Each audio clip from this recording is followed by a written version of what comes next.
ঘরে থাকা সামান্য উপকরণ দিয়ে রেস্টুরেন্টের চেয়েও পারফেক্ট একটি বারবিকিউ রেসিপি বানাবো আজকে। আসসালামু আলাইকুম এভরিওয়ান, কেমন আছেন সবাই? তাসফিয়া রান্না করে আবারও সবাইকে ওয়েলকাম জানাচ্ছি চুলায় তৈরি বারবিকিউ রেসিপি দেখার জন্য। আজকে বারবিকিউ রেসিপি গ্যাসের চুলায় কোনো পাত্র, তাওয়া বা ফ্রাই প্যানে একদম সহজভাবেই আপনারা বানিয়ে ফেলতে পারবেন। তাহলে সুস্বাদু বারবিকিউ রেসিপিটা দেখে আসি। এখানে আমি বারবিকিউ করার জন্য চিকেনের 4টা লেগ পিস নিয়েছি। চিকেনগুলো আগে কেটে ধুয়ে পরিষ্কার করে রেখেছিলাম, তবে যেহেতু আমি চুলায় করব চামড়া সহ মুরগিটা নেওয়া যাবে না, তাহলে চামড়াটা পুড়ে গেলে টেস্ট ভালো হবে না। চিকেনগুলো একটি ছুরি দিয়ে চিড়ে দিয়েছি, তাহলে মশলাগুলো ভালোভাবে ভিতরে ঢুকবে। এইদিকে একটি বাটিতে দিয়ে দেব 1 কাপ টক দই, দিব 1 চা চামচ লবণ, দিয়ে দেব 1 চামচ লাল মরিচের গুঁড়া, দিয়ে দেব 1 চামচ হলুদের গুঁড়া, দিব ছোট চামচের 1 চামচ ধনিয়া জিরার গুঁড়া, তারপর দিয়ে দেব হাফ চামচ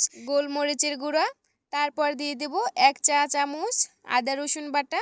আচ্ছা, এখন দিয়ে দেব বারবিকিউ মশলা 1 চা চামচ, তারপর দিয়ে দিব ছোট কাপের 1 কাপ ভিনেগার। ভিনেগারটা দিলে চিকেনটা তাড়াতাড়ি সিদ্ধ হয়ে আসবে। তারপর দিব ছোট কাপের হাফ কাপ সয়া সস, তারপর দিব টমেটো সস ছোট চামচের হাফ চামচ। এখন একটি ছোট চামচ দিয়ে ভালোভাবে মিক্স করে ফেলবো। সবগুলো মিশ্রণ ভালোভাবে মিক্স করে নিতে হবে যেন কোনো লাম্পস না থাকে। এখানে আমি লেবুর রস দিয়েছিলাম, সেটা স্কিপ হয়ে গিয়েছে। এখন দিব ছোট কাপের 1 কাপ সরিষা তেলটা দিয়ে আবারও 4 থেকে 5 মিনিট ভালোভাবে মিক্স করে নিব। সবগুলো মিশ্রণ মিক্স করা হয়ে গেলে এখন চিকেনের মধ্যে আমি দিয়ে দিব, দিয়ে আবারও ভালোভাবে হাত দিয়ে মেখে নিব। এই কাজটা ধীরে সুস্থে করা লাগবে। হাত দিয়ে ভালোভাবে চিকেনের মধ্যে মশলাটা ভিতরে দিয়ে দিব। এভাবে 3 থেকে 4 মিনিটের মতো হাত দিয়ে মেখে নিব। ভালোভাবে মাখা হয়ে গেলে তারপর একটি ঢাকনা দিয়ে সারা রাতের জন্য মেরিনেট করতে রেখে দিব। ঢাকনার ছিদ্রটাও বন্ধ করে দিব। পরের দিন সকালবেলা আমি ফ্রিজ থেকে নামিয়ে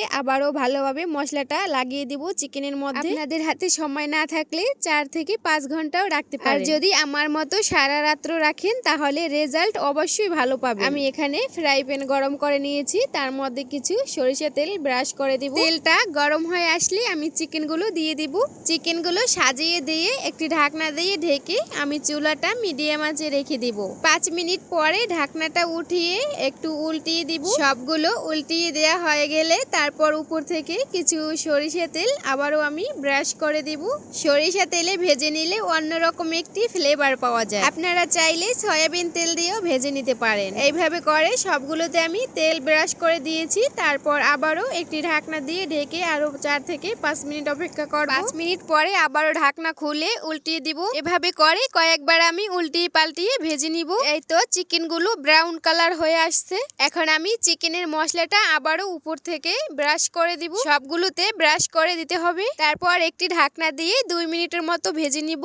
আচ্ছা, ঢাকনাটা এখন উঠিয়ে আবারও উল্টিয়ে পাল্টিয়ে ভেজে নিব। এই তো প্রায় চিকেনগুলো ভাজা শেষ। এখন উঠিয়ে নিব। আমার চিকেনগুলো ভাজতে সময় লাগছে প্রায় 20 থেকে 25 মিনিটের মতো। এখন আমি এই ফ্রাই প্যানের মধ্যে ভেজে নিব চিকেনের যে মশলাগুলো ছিল সেগুলো। মশলাটাও আমার ভাজা শেষ। এখন আমি পরিবেশন করে নিব। এই তো দর্শক, হয়ে গেল ইয়াম্মি বারবিকিউ রেসিপি। এই বারবিকিউ রেসিপিটা আপনারা পরোটা বা নান রুটির সাথে খেতে পারবেন। আশা করি আমার এই রেসিপিগুলো আপনাদের কাছে অনেক অনেক ভালো লাগে। যদি ভালো লেগে থাকে তাহলে অবশ্যই লাইক, কমেন্ট, শেয়ার করে যাবেন। খুবই তাড়াতাড়ি দেখা হয়ে যাবে আপনাদের সাথে কোনো এক নতুন রেসিপি নিয়ে। Bye bye.